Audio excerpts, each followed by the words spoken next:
খেপে ওঠে জাহান্নামের কুকুর।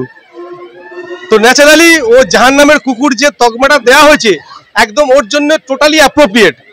একধারে হিউম্যান রাইটস কমিশন যেমন নটোরিয়াস ক্রিমিনাল বলে তাকে আখ্যায়িত করেছে, তদ্রূপ যে জাহান্নামের কুকুর যে শরিয়ত হিসেবে যে ভাষাটা ওর এগেনস্টে প্রয়োগ হয়েছে সেটা একদম টোটালি অ্যাপ্রোপ্রিয়েট। এখানে এটা শুধু রায়দিঘি নয়, এটা সারা রাজ্য জুড়ে চলছে।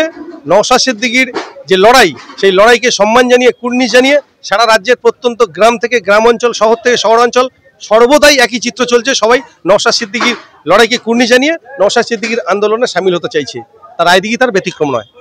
গতকালকে রাতে দেখলাম যে আপনার হাত ধরে 300 জন তৃণমূল কর্মী। হ্যাঁ, সেটা সাগর বিধানসভায় আমরা সংগঠন সবে শুরু করেছি। তবে মানুষের যে স্বতঃস্ফূর্ত সারা আমরা সাগর বিধানসভায় দেখতে পেলাম, আমরা আশা করছি উইদিন 1 মাসের মধ্যে আমরা সাগর বিধানসভার যে সাগর দ্বীপে যে 9টা অঞ্চল এবং নামখানা ব্লকে যে 7টা অঞ্চল, টোটাল অঞ্চলে আমরা আইএসএফ এর ঝান্ডা প্রত্যেকটা পাড়ার মধ্যে পৌঁছে দেবো। এটা আমরা দায়িত্ব নিয়ে দলের পক্ষ থেকে, জেলা কমিটির পক্ষ থেকে বলতে পারি। যারা আইএসএফ এর যোগদান করছে, তৃণমূল সমর্থক বা সাধারণ মানুষ, তারা কি এই আইএসএফ এর প্রতি এবার কি তারা ভরসা রাখছে? টোটালি তারা শাসক দলে যতদিন ছিল তাদের এই চুরি, জোচ্চুরি এবং দুর্নীতির উপর বিতস্তত্র হয়ে নওশাদ সিদ্দিকীর ভালোবাসায় আপ্লুত হয়ে আইএসএফ দলে যোগদান করেছে, সম্পূর্ণ স্বেচ্ছায়, কারোর প্ররোচনায় নয়। যার নাম বললেন মানে হাসি লাগে, মানে ওর কথার কাউন্টার দেওয়ার কোনো প্রয়োজন বোধ করি না আমরা আইএসএফ যারা করি, কারণ আমরা স্বচ্ছ রাজনীতি বিশ্বাস করি। ওনার কি বলবো, গণতন্ত্র হরণ করে ক্ষমতা ভোগ করছে। তাই আমার খুব বলার ইচ্ছে লাগে না যে ঘর বাড়ি ভাঙচুর করে উঠানে কেটেছে পুকুর। উচিত কথা বলতে গেলে খেপে ওঠে জাহান্নামের কুকুর। তো ন্যাচারালি ও জাহান্নামের কুকুর যে তকমাটা দেওয়া হয়েছে একদম ওর জন্য টোটালি অ্যাপ্রোপ্রিয়েট।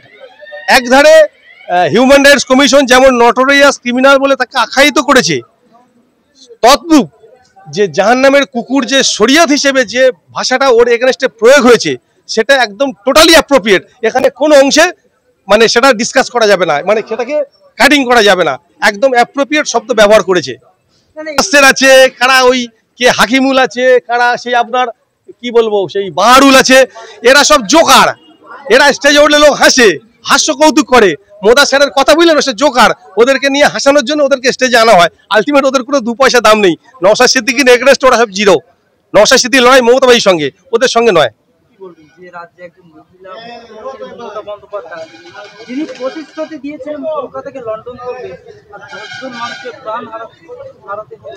শোনেন, কোনো মৃত্যুই আমরা কাম্য করি না, যে কোনো মৃত্যুই দুর্ভাগ্যজনক, কিন্তু মমতা ব্যানার্জি যে উন্নয়নের বুলিয়া ওড়ায়, আজকের খাস কলকাতার বুকে যেভাবে পাক সার্কাস সহ সারা কলকাতা জলমগ্ন হয়ে এই 8-10 জন লোক বিদ্যুৎপৃষ্ট হয়ে মারা গেল, তৃণমূল কংগ্রেসের পক্ষে কোনো রকম কোনো বাইট বা কোনো সহানুভূতি আমরা দেখতে পেলাম না। একমাত্র প্রতিবাদ করলেন আমার দলের চেয়ারম্যান মাননীয় নওশাদ সিদ্দিকী সাহেব। শুধু প্রতিবাদ নয়, সাথে সাথে আইনি লড়াই করবে বলে তিনি আজকে জনস্বার্থ মামলা করলেন মহামান্য কলকাতা উচ্চ ন্যায়ালয়ে।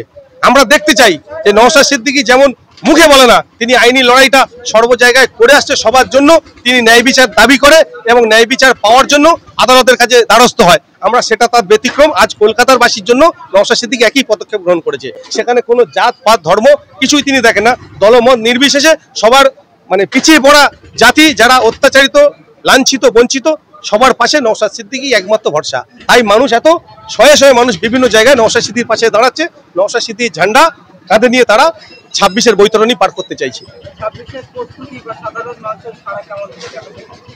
আমরা দক্ষিণ 24 পরগনা জেলা কমিটির পক্ষ থেকে বলতে পারি, দক্ষিণ 24 পরগনা আইএসএফ এর একটা শক্ত ঘাঁটি।